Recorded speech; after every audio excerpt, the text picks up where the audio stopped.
Soul Traveler. There is a chamber within you that few people ever enter. A hidden hall beneath the noise, beneath the endless conversations, beneath the plans, calculations, strategies, and worries that occupy your waking hours.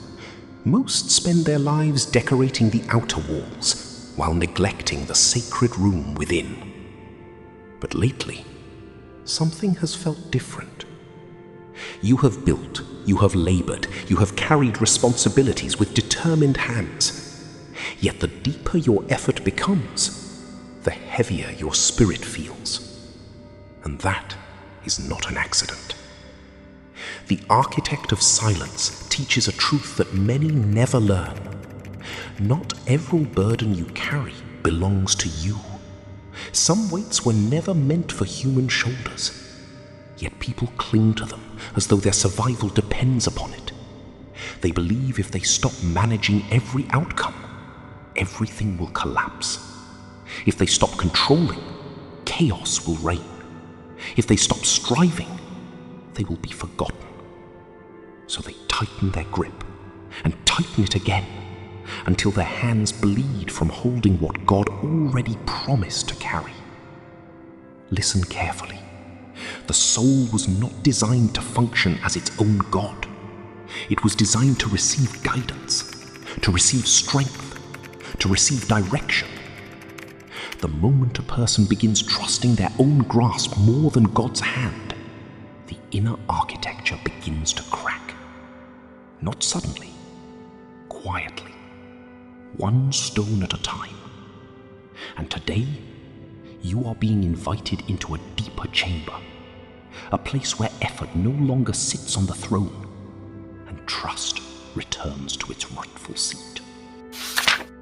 Imagine a hermit climbing a mountain alone. At first, the climb feels noble, strong, admirable. He carries supplies, tools, provisions, and weapons. The higher he ascends, the more he adds to his pack, because he believes preparation is safety, control is safety, self-sufficiency is safety. But eventually, the mountain begins revealing a painful truth. The danger is not the climb. The danger is the weight. Many souls are living this exact reality. Their minds never rest. Their thoughts never stop marching. Every possibility must be analyzed. Every outcome must be predicted. Every problem must be solved immediately. And beneath all of that activity lies a hidden confession. I trust myself more than I trust God. Most would never say those words aloud, yet their lives whisper them every day. Prayer becomes smaller. Worry becomes larger. Stillness becomes uncomfortable. Silence becomes frightening, because silence removes the illusion of control, and control has become an addiction. The world applauds this behavior. It calls it ambition, productivity, independence. But heaven sees something deeper, a weary soul attempting to carry an impossible load. The enemy understands this better than many believers do. He does not always attack through obvious destruction. Sometimes he simply encourages you to carry more than God assigned, because a distracted soul rarely listens, a burdened soul rarely hears, and a soul that cannot hear cannot follow. Then comes the turning point, the moment everything changes. Not outside, inside. The mountain hermit reaches a cliff overlooking an endless horizon. For the first time in years, he stops walking, stops planning, stops calculating. And in that sacred pause, a realization emerges. The mountain was never testing his strength. It was exposing his dependence. There is a difference. Many spend their lives believing spiritual maturity means becoming stronger. But true true maturity often means becoming more surrendered. The strongest souls in history understood this mystery. Their confidence did not come from themselves. It came from their connection to the source. They moved boldly because they were guided, not because they controlled everything. This is where the internal shift begins. You stop asking, how can I force this to happen? And start asking, what is God already doing? You stop demanding immediate answers. You stop kicking at closed doors. You stop interpreting delays as abandonment. Because wisdom finally reveals what impatience could never see. Some doors remain closed because your spirit is still being prepared. Some seasons remain quiet because your foundation is still being strengthened. The soul that understands this no longer fears waiting, because waiting is no longer empty. It becomes sacred preparation. And once that revelation enters the heart, everything begins to change. Now the path becomes narrower, more deliberate, more powerful. The architect of silence knows that authority is born from alignment, not effort alone. Many people seek influence, power, success, recognition, but they never master themselves. And without inner mastery, external victories become dangerous. The disciplined soul develops a different habit.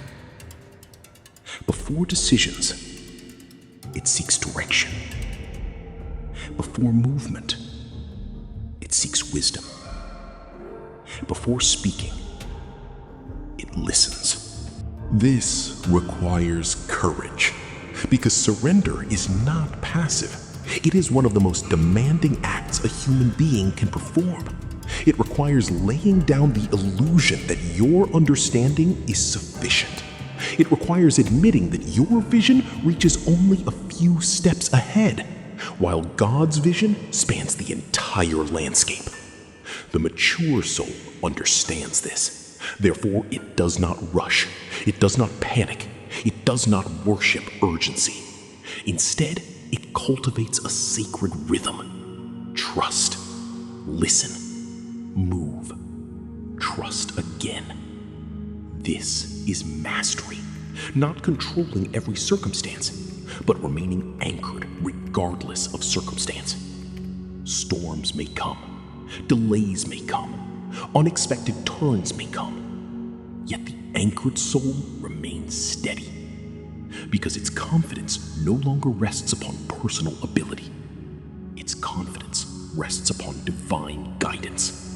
And that foundation cannot be shaken. Here is the revelation many spend decades trying to discover. The burden was never proof of strength. The burden was proof that you forgot who was carrying you. The soul was never designed to generate its own light. It was designed to reflect the light of its creator. The moment you attempt to become your own source, exhaustion becomes inevitable. No amount of achievement can cure it. No amount of success can silence it. No amount of control can overcome it. Because the deepest hunger of the soul is not accomplishment. It is communion. And perhaps that is why you are hearing these words today. Not to work harder, not to strive longer, not to carry more, but to remember. Remember the hand that guided you before you had answers. Remember the voice that sustained you before you had certainty. Remember the presence that remained faithful before you learned how to trust. The mountain was never asking you to climb alone.